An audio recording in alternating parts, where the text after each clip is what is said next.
some people say, you know, the coming of the digital age and Netflix and so forth, it's really going to kill going to the cinema. That why bother now? You can sit at home and live stream, the latest releases to your computer or whatever. It'll be your large high definition screen in your living room. I mean, but yet you still believe there's a future for the cinema. I think there is a future for the cinema for two reasons.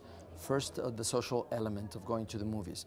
I think it's very important all over the world, but in countries where we operate, Latin America and India, that's even more important.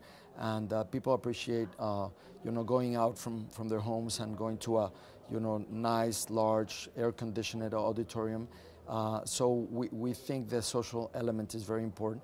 And two, I think the technology that you get in the cinema, even if you have a beautiful home theater, you cannot replicate the immersive experience of having a 22-meter wide screen. Or, the 3D, that you get in the cinema is much better than, what you get at home. And now we're adding some things to enrich the movie-going experience. We're installing all over Latin America this Korean technology called 4D.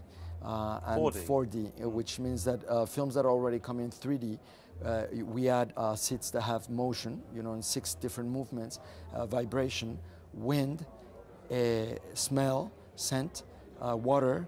And are you serious? Yes, so Titanic is an experience. Exactly.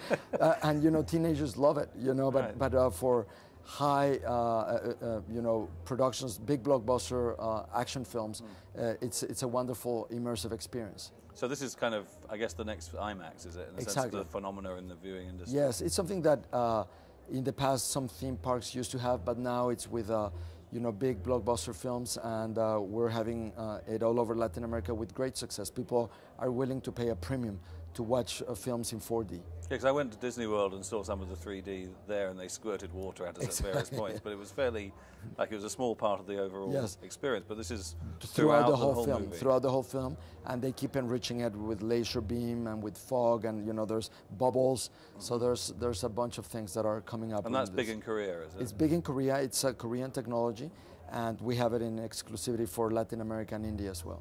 So I'm intrigued, you're a Mexican company, and you're expanding across Latin America, which I guess is not so surprising, but then you're also in India and in the United States, which would appear to be very different markets with a whole series of different challenges. So what is it about how your company operates that makes you take on those different markets?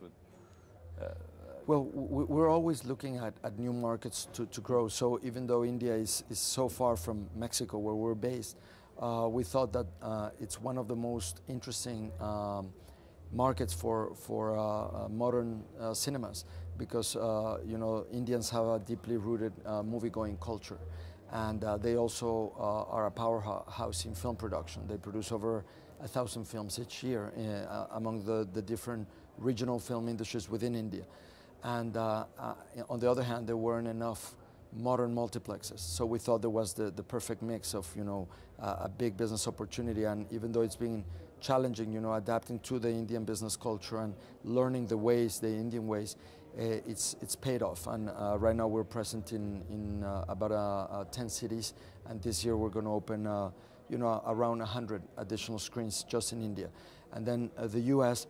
Well, let's just stop with India sure. for a second. I'm interested that the challenges of India you mentioned. I mean, what have been the biggest challenges in getting started there?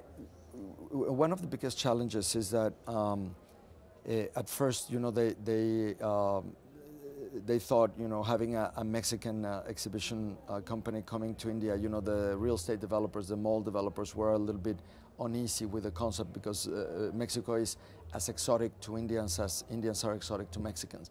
So it was just getting the trust that we're, the 4th largest company in the world, but the largest outside of the U.S., and that we know our business well. So there was a little bit of just getting the Indian businessmen used to the concept of having a Latin American company doing business there. And then two, another thing is contract enforcement.